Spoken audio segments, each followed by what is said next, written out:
let me down. Let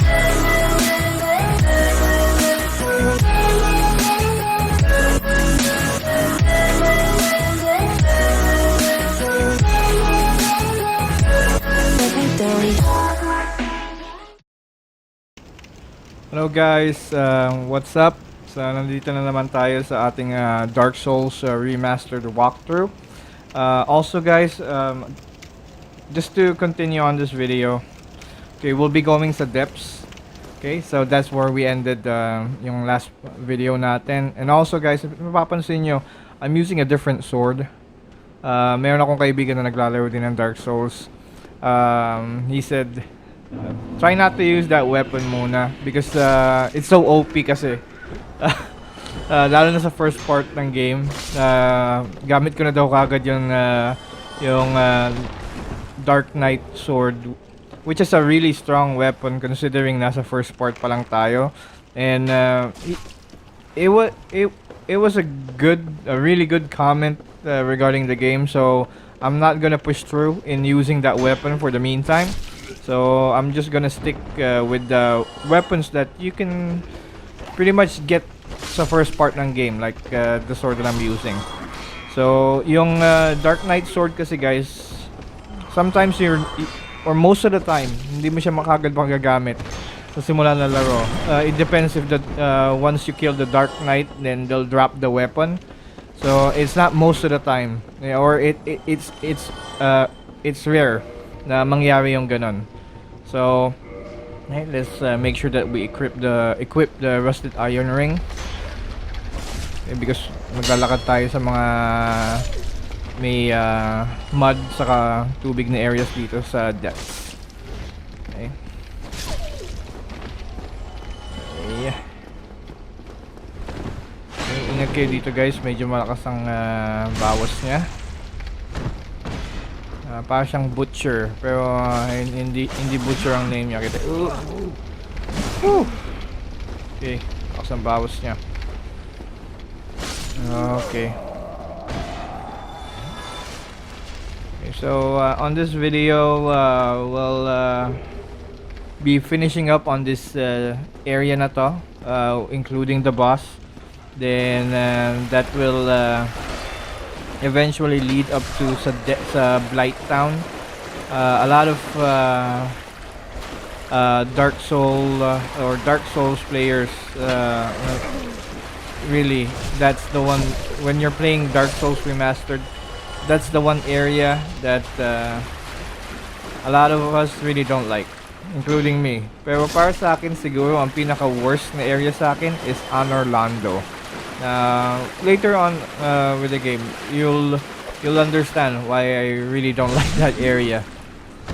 So sa Blight Town, it's more on you can get killed by gravity a lot. So don't be surprised guys if I experience that. I experienced that multiple times. So bago tayo mag-move forward dito sa area na to, let's meet up with this guy. We'll be sending him sa Firelink Shrine. His name is Laurentius of the Great Swamp.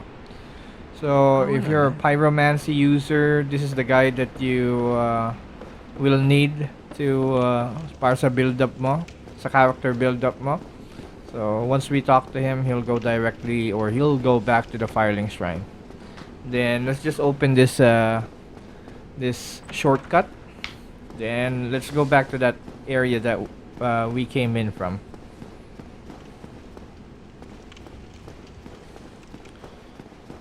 Yeah. So thank you pala guys sa mga nag-support nung part 4 natin. I really appreciate it. So okay, so baba tayo doon. There's a hole there. So if you can see there's a big rat there, and there's an item, and there's also an item there. So we'll get to those items in a bit, but unahin muna natin tong isang item dito sa taas. We'll really need this item, yung spider shield. It will be our shield pagdating natin sa Blight Town. Then also we could start using it here because there's gonna be some enemies that have poison Why is it important? Because it's resistance to poisons. To poison. Okay, so you could throw bombs to this rat here, but I prefer more this. Mas maganda, mas dramatic. Okay. So let's get some of the items here. The sewer chamber key that we need that's where we'll be going later. Yung mga rats dito guys, they'll most of the time they'll drop humanity. So if you want to farm humanity, this is the area that you want to farm from. Okay, so just be on the side. Huwag kayo pupunta sa gitna guys. If bababa kayo dito, just on the side. Okay, let's go to the first bonfire.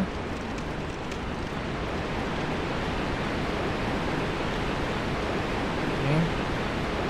So once we access the bonfire, we're done sa upper part ng depths.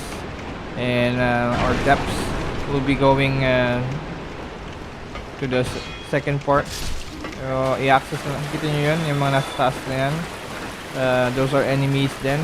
They'll be down later pagbalik natin dito. There's an enemy here. Okay, so this goes to the shortcut kanina na binuksan natin. Okay, just let's just make sure that we have fire bombs ready. Okay, oops, I forgot. There's an enemy there. Sa taas lang niya. So it's a trap. So what you can do is just kunyari pupunta ka doon, then back up.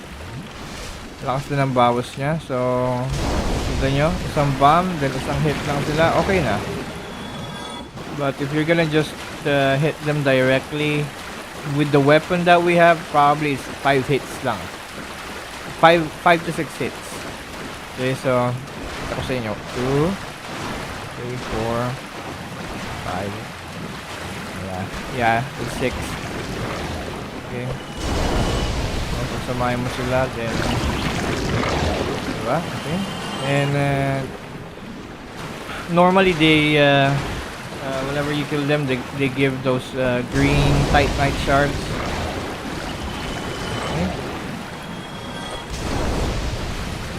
So, sa buong Dark Souls trilogy, yung mga enemies na yun, they're always ganda doon. Part 1, Part 2, Part 3, hindi sila nawala. Okay. Frequently used enemies sa Dark Souls. Okay. So, let's kindle this flame here. We really need to kindle this because gusto natin kumpleto yung ating Estus Flask para sa boss and para sa enemies. Then upgrade a bit. Okay, pwede pa ba tayong mag kasi nga pwede pa yata tayo mag level up pa.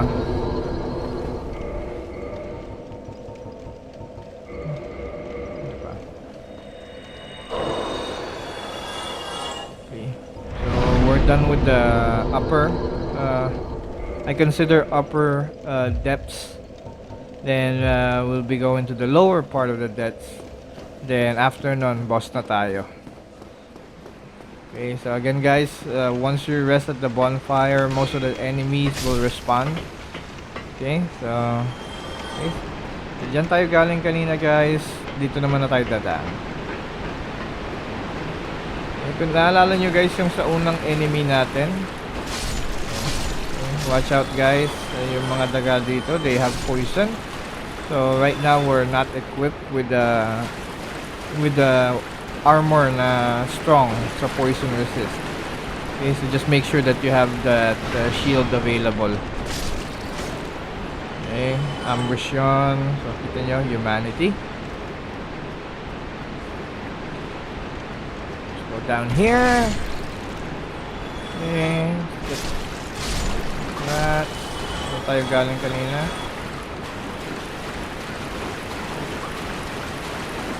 Inaalala nyo guys yung channeler nung nasa Undead Parish tayo, yung nagpapalakas ng enemies.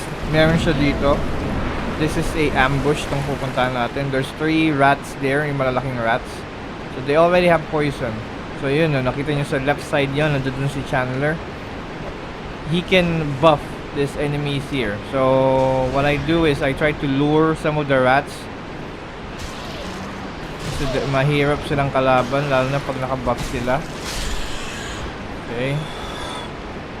It depends on what you want. You can attack the Chandler first, then see, ayan o, nagbabuff na siya. Eh wala na, napatay na natin ng tatlong enemies. Oh, thank goodness. Okay, buhay muna tayo. You'll meet this Chandler again sa ibang areas pa. It's a Dark Souls Remastered. Ambush yun yung nakita nyo kanina. Let's get an item here. Okay. We're halfway through, guys. Almost done na tayo sa depths. And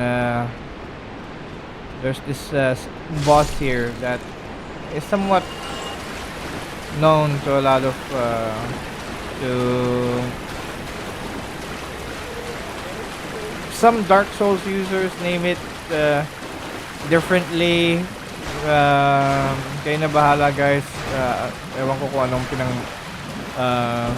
pero this with FROMSOFTWARE, with yung mga bosses nila, yung mga games nila, it's kumbaga ang ganda ng pagkakagawa. I don't know where the idea came from, but ang daming opinion ng mga Dark Souls players sa boss na kakalabanin natin later. So you'll be the judge later. Kayo na mag-judge kung anong tingin nyo na hawig ng demon na yon, ng boss na yon. Okay. Okay, so tayo dumaan sa kabila. Dito tayo nang galing kanina, guys. Doon tayo tumalon. Nandito yung rat na malaki. So doon natin kinuha yung shield, yung spider shield na gamit natin. Okay, so again, guys, just stick to the side. Huwag kayo pupunta sa gitna. And we don't want to fall sa area na yan. At medyo delikado yung mga enemies pag malalaglag tayo doon. We want to get to those enemies na equal footing tayo. Hindi tayo nabibigla. Kasi doon mabibigla tayo. They'll surprise attack you. Okay, so make sure that hindi kayo malalaglag doon. Okay, so here we'll get to meet yung first invader natin na NPC. Si Knight Kirk. You'll be seeing him 3 times sa game na to. So this area will be the first. FYI, guys, yung mga NPCs na nag-i-invade sa inyo, they'll not show up if you're not human. So if you're hollow, they'll not show up. Okay, you can backstab him, you can parry him. Okay naman, kaya naman siya. Malakas lang dumbawas din kuminsan. So once you kill an NPC, guys, notice my Estus flask. Diba, nadagdagan siya. So sometimes it's 3, sometimes it's 4, but most of the time it's 2 Estus flask na idadagdag nila. So good pag if you're needing Estus flask and you meet up with an NPC. Once you kill them, you will get an Estus flask. Okay, needed Estus flask. Okay, so itong mga enemies ito, guys, hindi ko na paliwanag kanina. So watch out for this, guys. They have a curse. Yung curse nila is yung mga usok na binubuga nila sa'yo. So there's a bar there once you get hit by that gas, na pag na-reach na yung end part nun, you'll turn into like para ka magiging statue. So just make sure na you watch out not to get hit by their too much. O yan, pag gumanyan sila, you'll know that they'll use up that smoke. So make sure that mapatay mo sila kagad bago sila makapag-emit ng smoke. Okay, so if you remember yung area kay Oswald, yung sa baba ng unang bell, nakita nyo yun, yung bar na yun, so nakikita nyo yan. So make sure that you're iwasan nyo yan. Eye of Death, let's see. I'm not really using that sa game na to. That's an item that they normally give off after you kill them.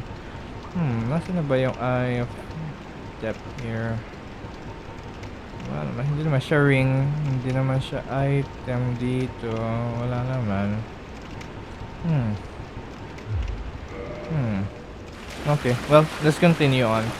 So, going back doon sa may first bell na rining natin, doon sa may taas ng Undead Parish, yung may gargoyles na dalawa, di ba sa baba nun si Oswald? So, yung item na binili natin doon, yung purging stone, just make sure that you buy a purging stone just in case, guys, just in case that you hindi nyo naiwasan yung usok na binubuga nun itong mga enemies na to. Just make sure that you're equipped doon. Kasi pag nag-respawn kayo, if you don't have that purging stone, pag nag-regenerate kayo, half of your life lang ang magagamit nyo hanggang hindi kayo nakakagamit ng purging stone. So make sure to get one. Okay? So jump. Humanity. Okay, and I think that's about it dito sa lower part ng depths. So we'll just okay, madami nalilito dito, so tingnan nyo lang. Okay, so babalik tayo sa area natin. You could use yung bone, yung homeward bone. No need na. Okay, tingnan nyo lang to saan ako dumadaan. So, dito natin nakalaban kanina si Kirk. And we'll go up this stair. Nandito na tayo. Okay, so we'll just rest at the bonfire. Make sure na kompleto yung Estus Flask natin. Let's also up our level na rin before we face the boss. Okay, meron tayong friend ulit na tutulong sa atin kalaban yung boss sa area na to. Solaire. He helps us a lot during the game. Dexterity. Okay, 29 dex natin. Okay, all good. Okay, why dex is important? Because yung mga certain items or yung certain weapons na ginagamit natin, you can use them better pag mas maganda yung dex mo. Also yung endurance mo, because yung endurance kasi yun yung sa weight na you carry. So you're carrying your weapon, so makes it easier for you to move. Then ang ganda pa ng dex mo, mataas. Okay, let's just make sure that we kill all the enemies here. Oops, nagkamali ako lang ginamit. I held on isang one hit lang ng black fire bomb para sa inyo. Okay. Also, di ba pala natin nakakausap yung NPC dito? This is Dom Hall of Xena. So, di ba Xena, taga Xena yung character natin? Okay. So he sells items. After we finish up with this area here, once we progress sa Blight Town, he'll also progress din sa ibang area. So just make sure to buy some items from him, so para makalipat din siya ng Blight Town. Parang pamasahin niya yun, or pamasahin niya yun papunta ng Firelink Shrine. So it's good na yung character na siya na yan pupunta sa Blight Town, because if you want to buy some armor na hindi mo makukuha sa regular game, he sells armors like from enemies that you've defeated, special armors. So good na nasa Firelink Shrine siya if you want to buy like an armor of the boss that we encountered earlier, something like that. He's the one to buy it from.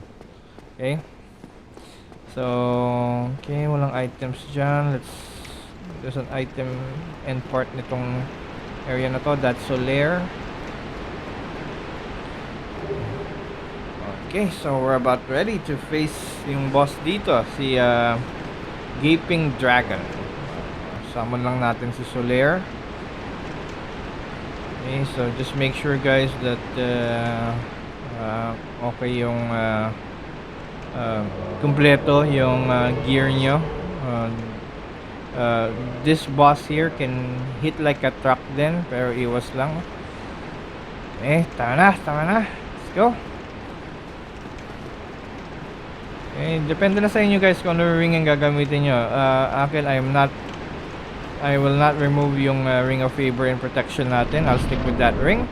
Okay, so let's go. Cinematic. Gaping demon.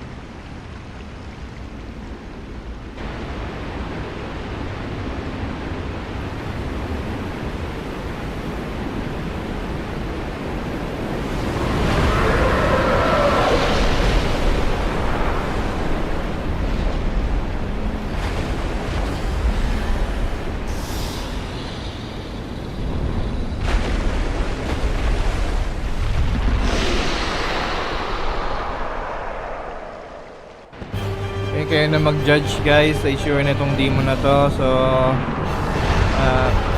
ang kahinaan niya, ito, yan, nakikita niyo yan, nguso na yan, yan ang kahinaan niya. So also guys, one thing that I haven't really tried myself and it's really hard to do, there's certain enemies here. Okay, ito nyo guys yung bawas. Pag gamit natin yung Dark Knight Sword, siguro mas malam tayong bawas sa kanya. So yun know, kita nyo, di ba? Hindi man tayo tinamaan. Yung persa lang yan. Puwersa lang niya. Nababawasan na kagad tayo. Make sure to watch out. Yun, yung isa sa mga attacks niya dito. So, ang hilig niyang tumasa. Okay. So, sabihin ko na sa inyo guys, may weapon siyang binibigay. Oh, natamatay na ba? May weapon siyang binibigay. If you hit the tail so many times, he'll give you the gaping or the Dragon King Great Axe, which ako mismo hindi ko pa nakukuha sa lahat ng playthroughs ko sa Dark Souls Remastered. So, if you're adventurous, try it out. Kung may item na yon. Okay, kasi most of the enemies that has tails, if you attack the tail, there's a special weapon. Katulad ng gargoyle, nung dalawang gargoyle na kalaban natin, yung tinamaan natin yung tail nila. Tail nung isa, may nakuha tayong item. So, also with this boss here.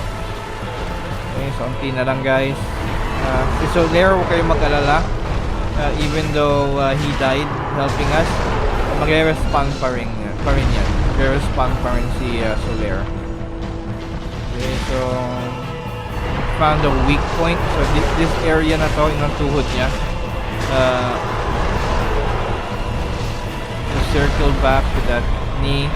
So, yung mga attacks niya hindi tayo naaabutan doon sa knee na yon. So let's just stick with the knee. The right or the left knee, right, I should say. Okay. So yun. Ayun.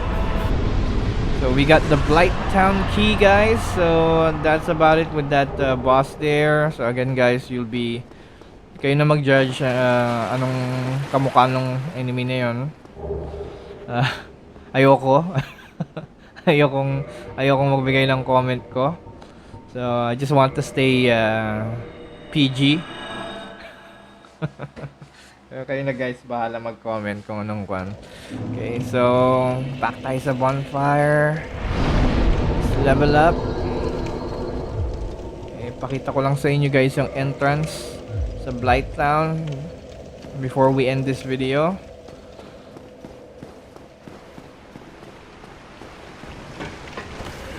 Again guys, thank you again sa mga nag-view, sabay nag-subscribe sa akin. So I really appreciate you guys. So hoping na dumami pa yung viewers natin, dumami pa yung subscribers natin. And really my main goal is to attract new players sa Dark Souls. Okay. Let's kill this enemies na rin, pandagdag na rin sa pambili natin kay Dom Hall. Bili tayo sa kanya ng dagdag na arrows.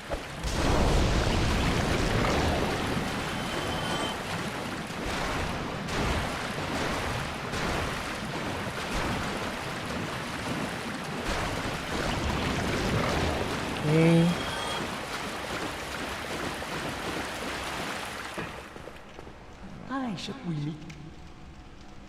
Tayo ng arrow.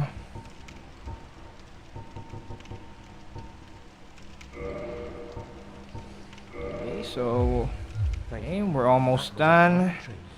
We'll meet Dom Hall later sa